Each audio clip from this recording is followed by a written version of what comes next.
Hello, this is my AP Daily video.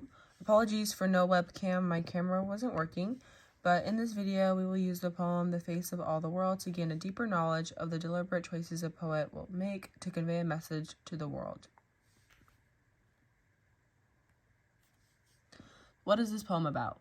Ultimately, a love poem dedicated to Elizabeth Browning's husband, written between 1845 to 1846.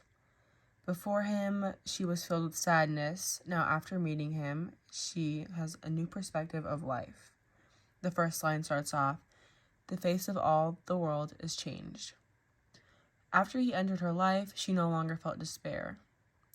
She feels as if she never truly shows how much he really means to her and how thankful she is.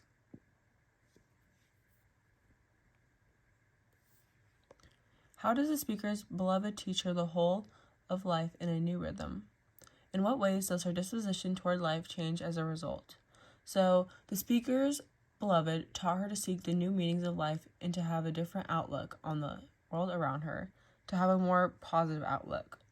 The lines go, "Was caught up into love and taught the whole of a life in a new rhythm." Before her beloved, she was unhappy in life. After they entered her life, she became uplifted and found the good in life and in love itself. How do you interpret the sentence found in lines 7 through 9? In your response, consider the lines that come before the sentence. So lines 7 through 9 go, "Of life in a new rhythm, the cup of dole God gave for baptism, I am fain to drink, and praise its sweetness, sweet with thee anear." Line 7 continues with the new theme of gaining a new perspective, or gaining a new positive perspective, addressing her cup of sorrow, discussing her feelings of being consumed in her sadness as if she was baptized.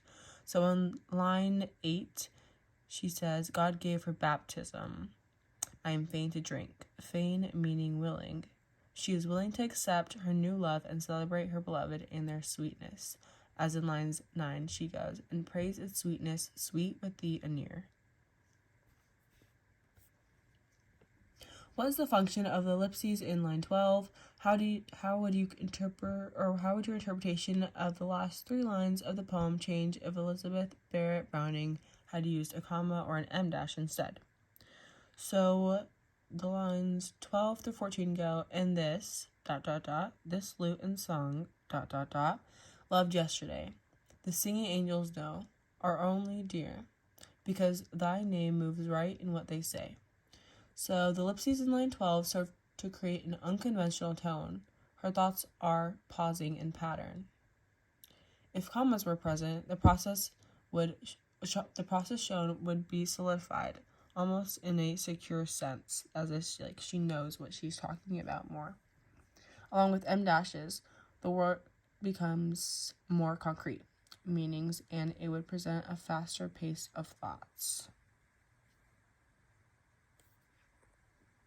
In what ways does Browning's poem both adhere and deviate from the Petrarchan sonnet conventions? Consider structure, speaker, and subject matter in your response. So, for the majority, Browning's poem adheres to the 14-line sonnet structure, and an octave is present, going A, B, B, A, C, D, D, A. The last lines rhyming A, think, and brink, and then with the B, soul and stole. Moving on, sink and drinks for C, and then whole and dole for D. The sestet, though, slightly deviates from the original structure. Usually it would be C, D, E, C, D, E. In this case, it goes E, F, E, F, E, F, almost alternating, using words like anear, here, and dear, which rhyme, and away, yesterday, and say, which rhyme. The speaker themselves mostly adheres to the poem or the sonnet, utilizing rhyme schemes within a sestet. A contradiction of sounds is made, like I had just said, alternating from sharp in lines 9, 11, and 13. A near, here, and dear ending with that R sound creates a sharper tone. Wow, away, and yesterday, and say, and that kind of elongation of the Y and the A creates a soft tone. The subject matter of love and growth, not only in her own mind, but in her newly found relationship, conveyed through the complex lines of the sonnet, 14 lines of rhythm, calculated syntax, and deeper thoughts and meanings through metaphors. Takeaways. It is vital to dissect a poem by its structured stanza in order to develop a clear interpretation of the work as a whole. Pick up on the word choice, how they pair or contradict each other. This is a tool to piecing the poetry together in order to find the universal themes and tones.